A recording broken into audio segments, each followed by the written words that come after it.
Hey Magnetites, it's Jay with the Douchebag Brigade, and I'm sure you guys are getting tired of the loop-de-loop of Persona 5 Tactica videos you're getting, but I'm going to be part of that train of every YouTuber that does Mega 10 content doing it, but I'm going to make mine very condensed here. It's going to be a couple minutes. And I'm also not going to go too in-depth in gameplay and all that, the way it works, because I'm sure every other YouTuber and their mom has said that.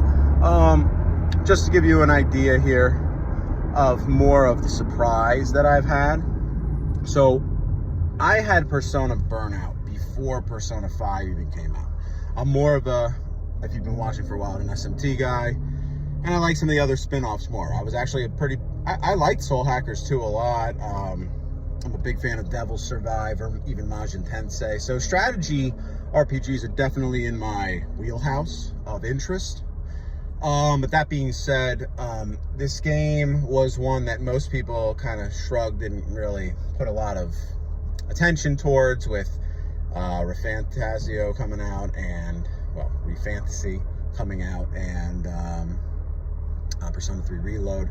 But a lot of people are like, you're just milking Persona 5, and I can definitely be on board with that. I wasn't even that big of a fan. I wasn't even that interested in Persona 5 when it came out, though it ended up being a fun game and certainly, changed the way Persona plays a little bit. With that being said, I had been burnt down on Persona since like 4, and I didn't play a lot of the 4 spin-offs of the different 4 things they did. Played Persona Q and Q2, but I mean, like, I had enough at that point. And I actually thought Q was a welcome change to the gameplay. That being said, this has actually been wildly, shockingly interesting. Like, I thought I was going to be very bored by this game. I'm into old school tactical RPGs. I'm not really into the style that I thought this was going for, but this ended up being a lot of fun. This game has been interesting, to say the least.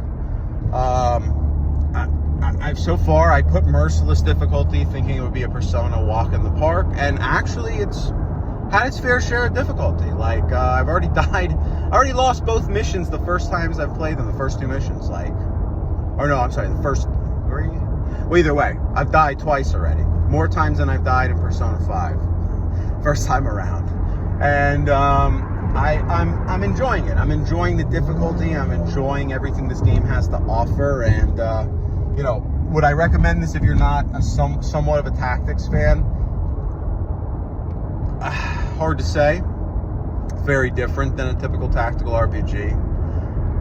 Would I recommend this if you're not a Persona 5 fan? In a lot of ways, yeah. This isn't exactly Persona 5. I mean, if you can skip the cutscenes, you can skip the animated stuff in the story if you're not like interested in Persona 5 stuff. So I'd have to say I recommend this more if you're somewhat into tactical RPGs, if you're somewhat into SMT in total, or Mega 10 in total. I'd give this a try. And like I said, I'm not gonna waste too much time here. It's fun. Give it a shot. This is gonna be like a sleeper. I think this has like sleeper game of the year, like type indie game of the year, not like game of the year hardcore, but like almost like off to the side game of the year, like game of the year you didn't expect type level of gameplay and fun.